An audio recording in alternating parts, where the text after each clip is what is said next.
In this video, I'm going to show you how to apply truth table to a complex proposition to figure out what the truth value of the overall complex proposition is. First, however, I think it's important for us to sort of understand how truth values combine with different simple propositions. So consider the following propositions: S, Steve ate spaghetti; R, Roger ate raspberries; Q, Quinn ate quesadillas; and P, Peter ate pasta. First, let's consider proposition S. Now, we're assuming the principle of bivalence, and if you don't remember what that is, you can go back to check out that video on principle of bivalence to sort of refresh your memory. But what that meant was that S must be either true or false, can't be a third thing, can't fail to be one or the other. So let's write that down. S is true or false. Those are our two options, and the same two options also apply to R. But now, when R is true, we just said S could be true or false, so when R is true, S could be true or false. But when R is false, we also have those same two possibilities for S. So it's like the choices for S double because we're comparing it to R. When R is true, S can be true or false. When R is false, S can be true or false. So we now have four different possible combinations of truth values for those two propositions. Now, consider that whole set of different possible combinations and think about Q. Q can be true when any of those different possible combinations are holding, right? But it's also the case that Q could be false, and again, all those different possible combinations can hold. So we went from 4, because we had 2 propositions, to now we have 8 different possible combinations because we have 3 propositions. And once again, P could be true. If P is true, then any of those possible combinations of Q, R, and S could hold. But if P is false, those same different possible combinations can also hold. So we'll have 16 different possible combinations, all based on these 4 different propositions. At this point, you may be wondering, why in the world do I care about all these different possible combinations? Well, it's because when we're actually assigning truth values to the complex propositions, we'll want to know what all the possibilities are for the simple propositions, and then we'll be able to sort of fill out our table and see, what different kind of combinations would lead to what. That might sound kind of vague, but stick with me here. Once we start to get to the examples, it'll make a lot more sense. Before we move on, however, let me just show you one more way visually how this is all going to work out. So we said that S could be true or false. So let me go ahead and write down a T or an F. Those are our options for S. And check it out at the bottom of the screen. I have that 2, right? Equals 2 to the 1 power. Hold on a second. I'll explain what that means there. But so when S is possibly true or false, we also have that R possibly true or false. And notice the 2 combinations for S hold for when R is true and hold for when R is false. In other words, we're sort of embedding them in those different combinations for R. And now I've taken those 2 combinations and I've had to double them, right? I've had to double the different options we have there. So now we have 2 times 2, or 2 squared. Next we have Q. Q can be true or false. So when Q is true, I have all those possible combinations of R and S. When Q is false, I have those same, right? I've doubled it. I have those same different possible combinations of R and S. So the fact that Q has 2 different possibilities means that now I've had to double my previous combinations. So now I have 2 times 2 times 2 possibilities, or 2 to the 3rd power. And then when I consider P, I have P either true or false, 2 different possibilities. So all those different possible combinations beforehand have to be accounted for when P is true and when P is false. So now, once again, I have to say another times 2 in my different possible choices. So 2 times 2 times 2, 2 to the 4th power. And in general, when we're considering the different possible combinations, whatever number of propositions that we have, 2 to that power, where we'll call it n, whatever number of propositions that we have, that will be the number of different possible combinations we have. Now, what you see before you is a very simple truth table. On the left-hand side, we have columns that is really going to be more of a key of different possible truth values for the different simple propositions that we're going to use to make up the complex propositions on your right. So this complex proposition on your right, it's not the case that both P and not P, that only has one simple proposition as one of its components, the P. And we said that we're assuming the principle of bivalence, meaning that P has to be either true or false. There's no third option here. So we'll write a T and an F. Those are our two possibilities for P. Now, each row where that simple proposition shows up in the column, yeah, each row is going to have that truth value that we put in the key every time. So in that first row, we said that the P will be true. So I'll write a T for both of those P's, right? That's going to be true on that line. And on the next row, I said that P is going to be false. So I'll write an F for each of the P's that are in there. Now comes the part where if you haven't memorized the keys for the truth tables that tell you what each connective does, then you definitely want to go back and watch some of those videos to refresh your memory on what those are. I would even have these written down somewhere in front of me so I could reference possibly. But a lot of these make sense in the first place.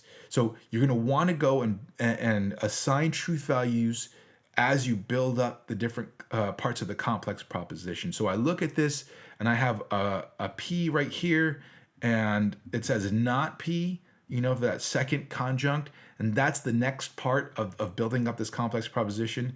Now, my truth table for the negation connective says that whenever that proposition is true, we're going to make the negation of that proposition false. If P is true, then not P is going to be false.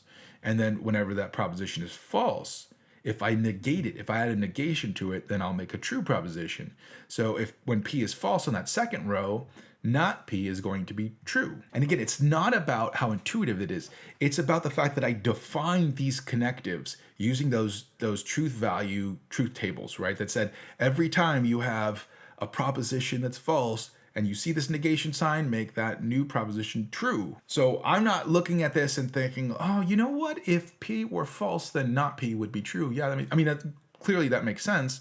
But the reason I'm doing this is because I had those definitions beforehand. Okay, when I look at this compound proposition now, and I think what's my next step here? I have the P, I have the not P. What I'm going to have to do is combine those two in the conjunction before I worry about that negation off to the side there. So let's see. I have that P.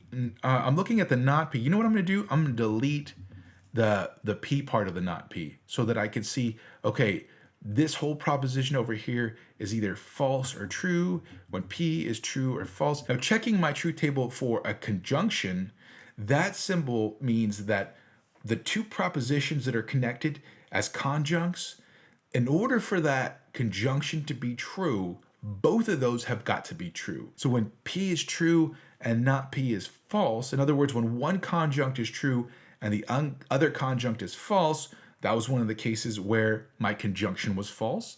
And when the first conjunct is false, but the second conjunct is true, again, it's not the case that both of them are true. Checking my definition there, it says that I have to have both of them true. So again, this is going to be false. So now I have the truth value of my conjunction here. In fact, why don't I go ahead and delete the different truth values for the conjuncts here. And now all I'm looking at is the conjunction itself. And I see that the conjunction is false in both cases. Bummer. But I have that negation sign in front of there. And again, my negation truth table tells me whenever I have a proposition is false, throw a negation in front of that, you get a new true proposition. So for both of those cases, our proposition is going to be true. Whenever that conjunction is false, the negation of that conjunction is true. And ultimately, I look here and I see, when P is true, this whole proposition is true. When P is false, this whole proposition is true. Therefore, this proposition is always true. And in fact, this is a famous case of what's called a logically necessary proposition.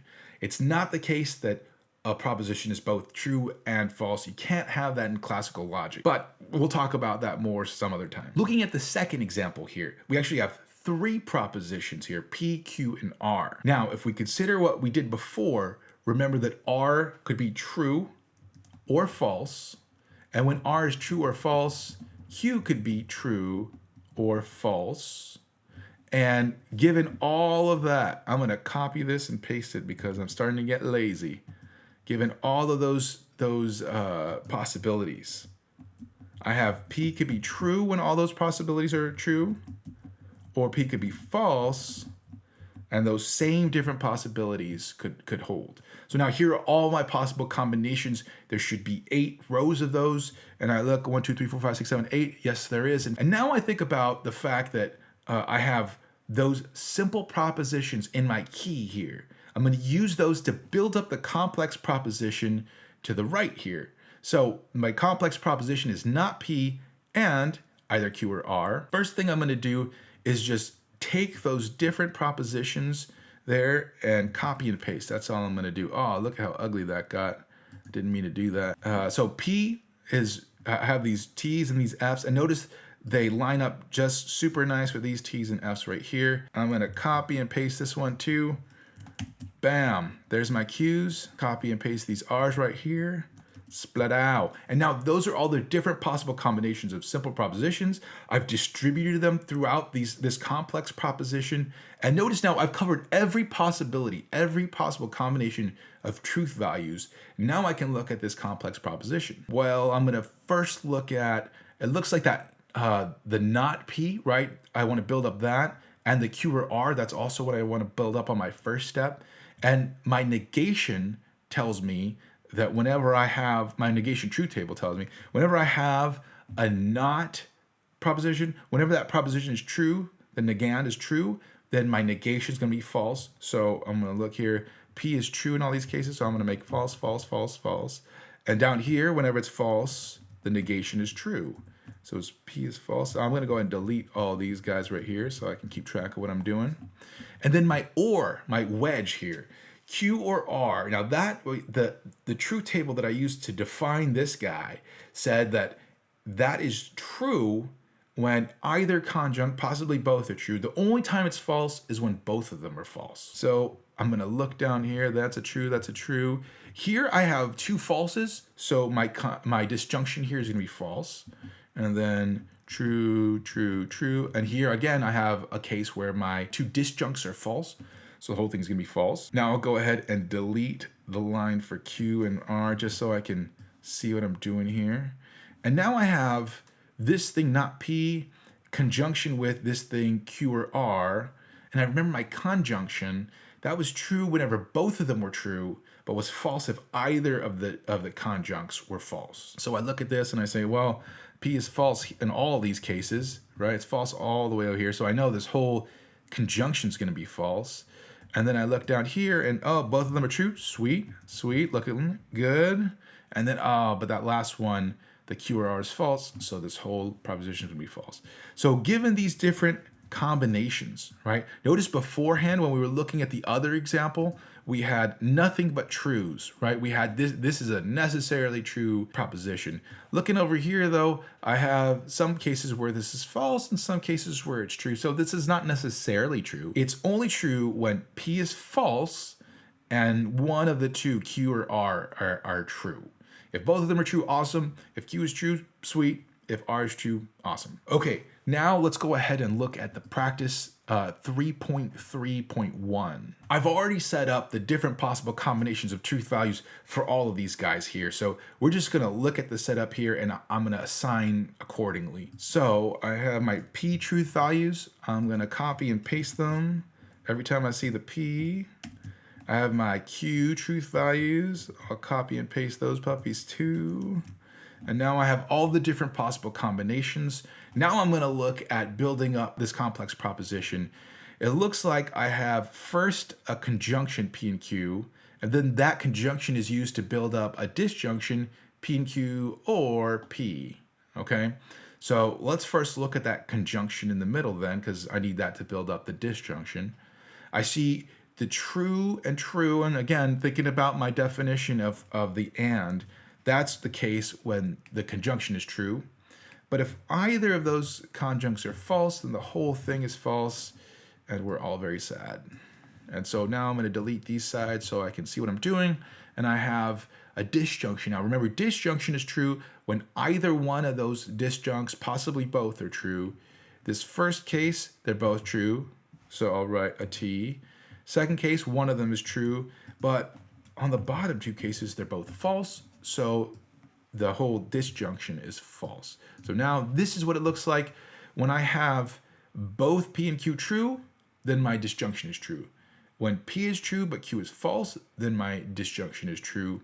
But anytime that P is false, this whole thing is false. 2 is nice and simple because it only has that one simple proposition as a component.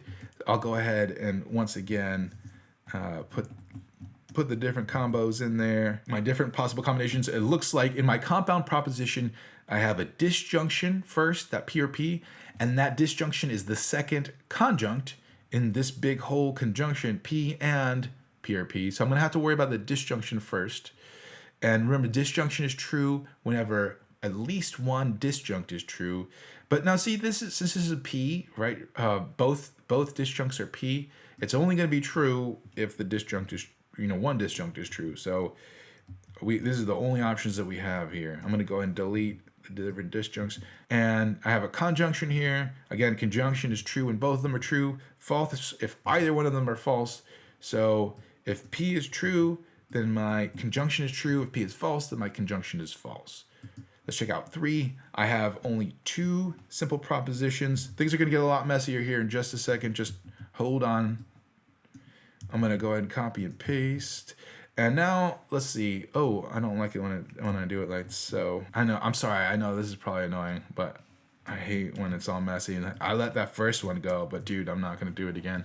All right. So we have our different possible combinations here.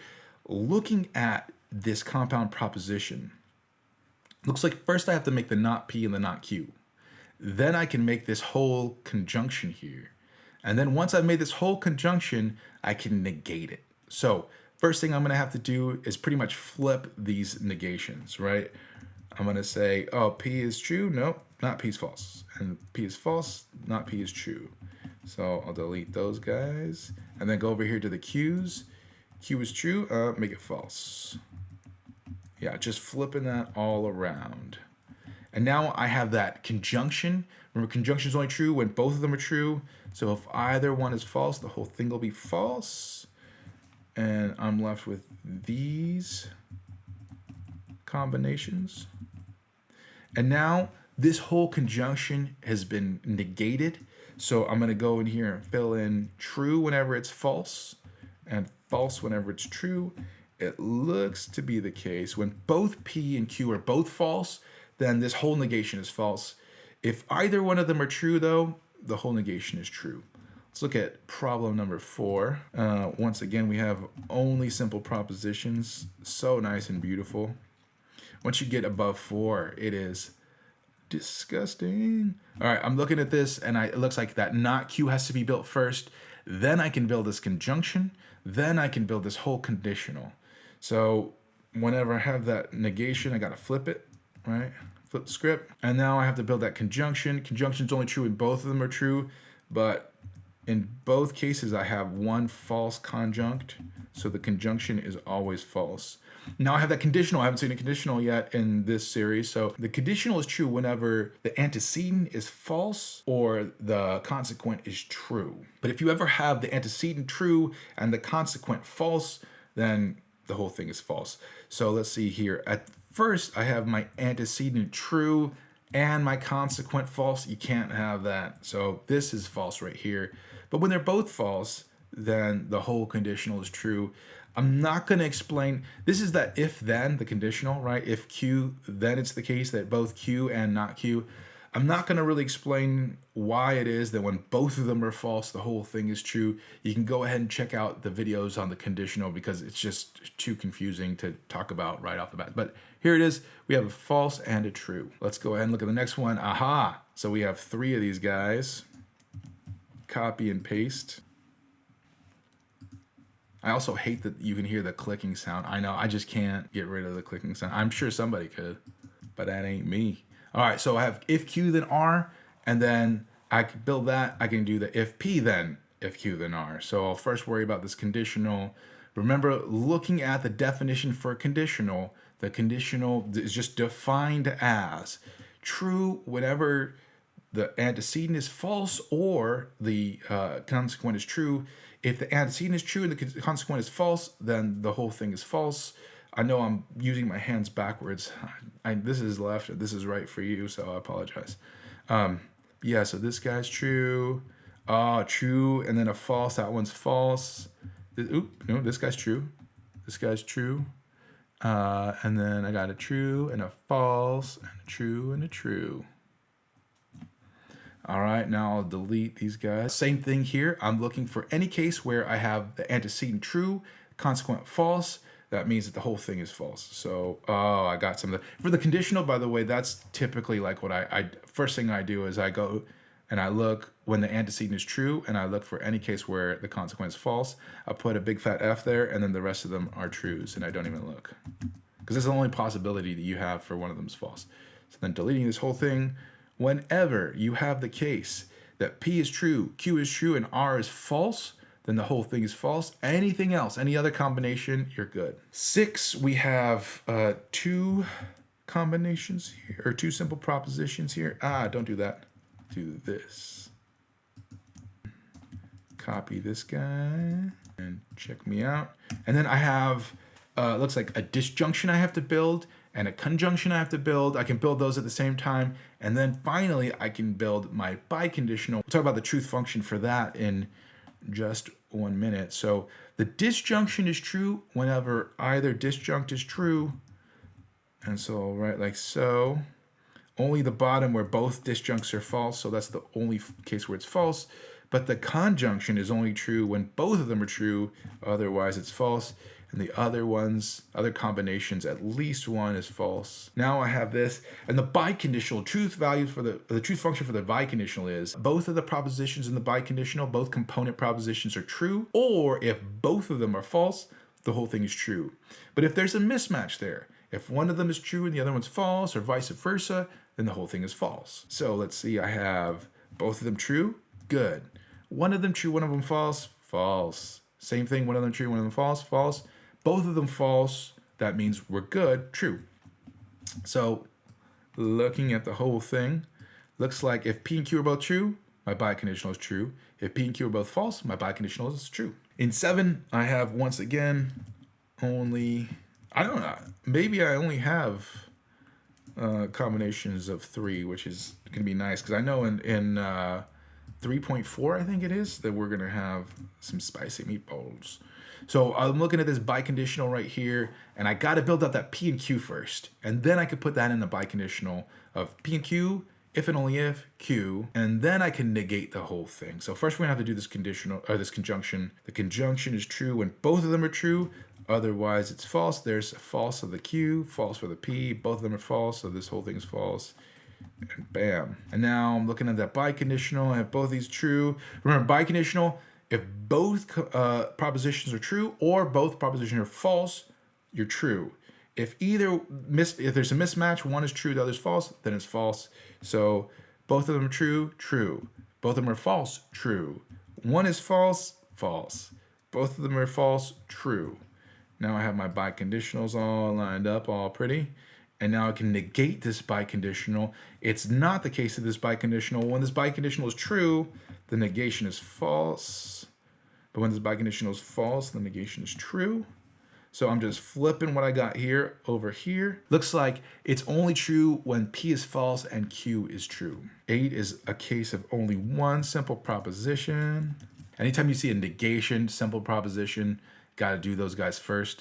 It looks like I'll build those up, and then I'll have this if P, then not P. I can build that, and then I can put this conditional together, and finally the last conditional. But first, let's just flip all these. All right, now I have to build up this conditional right here. Whenever I have a true antecedent and a false consequent, I have a false conditional. But if the antecedent is false, the consequent is true, I got a true one. Now I have a case of both false and both true. So looking at this conditional right here, right? The antecedent is if P, then not P. The consequent is not P. When the antecedent is false and the consequent is false, then your conditional is true. When both of them are true, your conditional is true. So this conditional is always true. But then when I make this one over here, when I take that whole fat thing right there and put it as an antecedent for this big conditional right here. I have one case where the antecedent is true and the consequent is false. So that one's false. The second one is true because they're both true. And I'm left with that. So whenever P is true, this whole conditional is false. Whenever P is false, this whole conditional is true. Let's look at 9. I have three combo. The conjunction I have to build first is Q and R. Then I have to build this bigger conjunction of P and Q and R. And then I have to negate the whole thing. So I can tell you already, there's only going to be one case where this whole thing is false, and that's going to be the top one. And that's because these conjunctions, like, they're only true when both conjuncts are true. So the top ones are all going to be true, and then we're going to get to this negation. It's going to be false, and it's going to be magical, and you're going to be like, oh, this guy is brilliant. But I'm really not. So, oops. So this one is true because both conjuncts are true. And then the rest of them have at least one oh, wait, no, yeah, this one is true too. This one is true because it has these two conjuncts here true. Don't worry, I'm still right. And then the rest of them have at least one conjunct false. So that's what it should look like. We'll delete these guys right here. We're going to only say that this conjunction right here is true when both conjuncts are true. That happens here. For the rest of them, though, at least one is false, so the whole thing is false. So we have one case where this conjunction is true, and then the rest of them are false. But we're negating this conjunction, right? So that actually turns out to be kind of nice. One case where it's false and everything else is true. So when P, Q, and R are all true, then this negation is false. Otherwise, this negation is true. And then finally, 10. 10, once again, we have 3 letters, R, S, and T here. There's my R. S appears twice here and here. I could have made a nice keynote presentation and done all this there, but then that would have been a lot of work. So I have, looks like 2 disjunctions, S or not T, and not R or S, and then a conjunction. So first I'm gonna have to do the negations here, the not R, the not T. Then I'll put together the disjunctions, and then I'll have to put together the conjunction. So nice.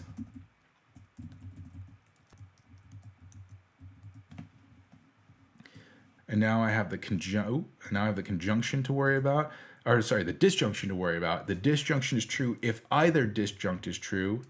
If both of them are false, then the disjunct is false. Looking back here, false, true, true, true, false, true, true. All right, here's good. This one's false. This one's false. True, true. This one has one false conjunct, so the whole thing's false. This one is true, and I'll delete them all like these. And I have my conjunction all laid out nice and pretty. Go ahead, after this one, go ahead and do section 3.4 and do the exercises for 3.4.1, and I'll see you in the next video.